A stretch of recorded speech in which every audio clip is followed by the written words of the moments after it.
Hey everybody, Tony Gohard here yet again for another punk rock conspirator video. Still not feeling too good, but we're just going to power straight through this. This is the second part of the video that we are doing, so we're going to jump into that right here. We're going to start off with folklore and early records. Just let this thing scroll up. Ecologist Robert Pyle argues that most cultures have accounts of human-like giants in their folklore history, expressing a need for something larger-than-life creature. Each language had its name for the creature featured in the local version of such legends. Many names mean something like wild man or hairy man, although other names describe common actions that it was said to perform, such as eating clams or shaking trees. European folklore traditionally had many instances of the wild man of the woods or wild people, often described as a naked creature covered in hair with the face and feet and hands, and in some cases, knees, elbows, or breasts remaining bare.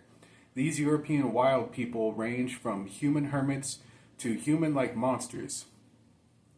Upon migrating to North America, myths of the wild people persisted, with documented sightings of wild people reported in what is now New York State and Pennsylvania.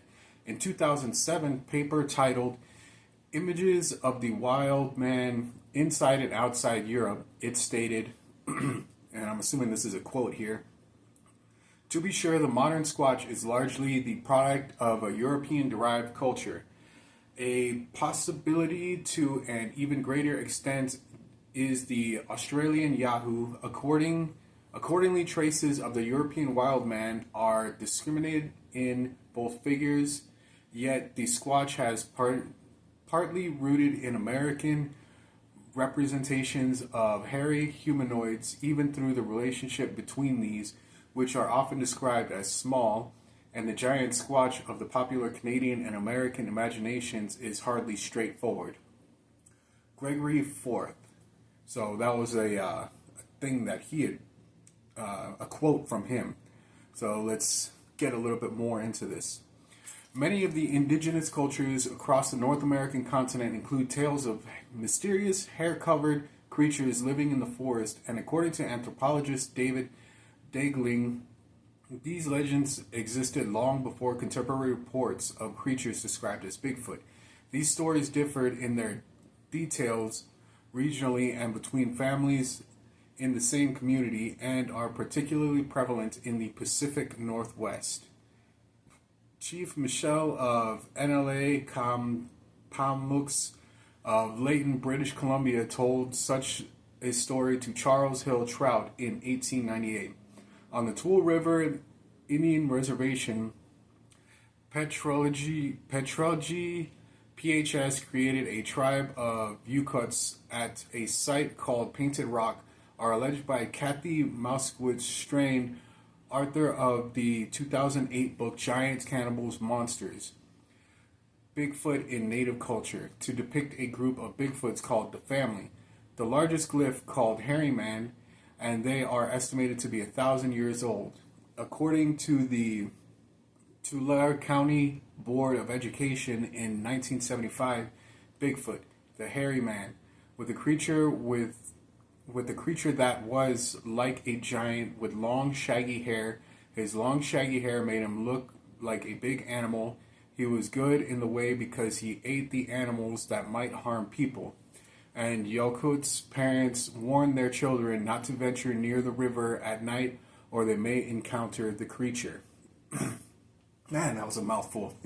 That was super tongue-twisty. Again, a lot of these words I am seeing for the first time, and I am getting super lost here. But it does paint a pretty interesting and kind of a realistic picture. I mean, a lot of these people probably did see things like that. And of course, the names, the reason it's so hard for me to say this is because chances are they're, different languages. It probably means something else in a different language. Like how a lot of things, like the Mississippi River, it was one of the native things, like Mississippi means mighty river. So lots of these things are going to get pretty confusing to me because, I don't speak native languages. But we are going to continue in with this. Oh, actually, before we get any further, make sure you hit the like button, subscribe, drop a comment in the comment box to let me know what's up. Let me know anything that you think I should check out, any other stories to read up on, cool stuff like that. So make sure you do that, and do not forget to check out the Patreon. Joining the Patreon helps me to do this channel, my various other channels, helps me to get stuff that I need. So make sure you do that, and you will also get your name in the end credits on the videos, similar to this one. Right now it just says Patreons could be you, something along those lines. I can't remember, but we'll start putting the names of the Patreons at the ends of the videos, and maybe y'all could even give me some kind of recommendations on other stuff to check out. So be sure to do that, and let's jump straight back into the video. 16th century Spanish explorers and Mexican settlers told tales of los vigilantes oscuros, or dark watchers. Oh, oscuros, like eyes. Large creatures alleged to stalk the night camps at night. In the region that is now Mississippi, a Jesuit preacher was living with the Natchez in 1721 and reported stories of hairy creatures in the forest known to scream loudly and steal livestock. Now, that is definitely rough because, you know, back then livestock was a big thing. That was basically how you made your money, how you fed your family, all of that. I think they used to have like a whole thing where if you stole somebody's livestock or horse or whatever, you'd be hung or something. Like I said, it was a big deal. And that really sucks too, having all your animals taken. But that's what's up with that. That's the end of that part of the script. Like I said, these videos are going to be pretty short because, you know, my throat is killing me, and also I'm still just learning how to work the teleprompter and get the things on there to where I can start and stop wherever I need. But that's it for this video. I'll catch you on the next one. Like I said, hit that like button, subscribe.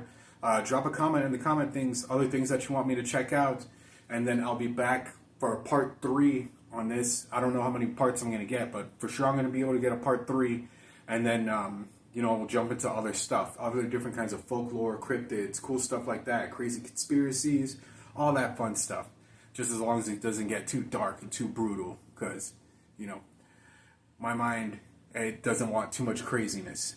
So, enjoy your day, night, morning, whatever it is. Awesome. And I'll catch you on the next video.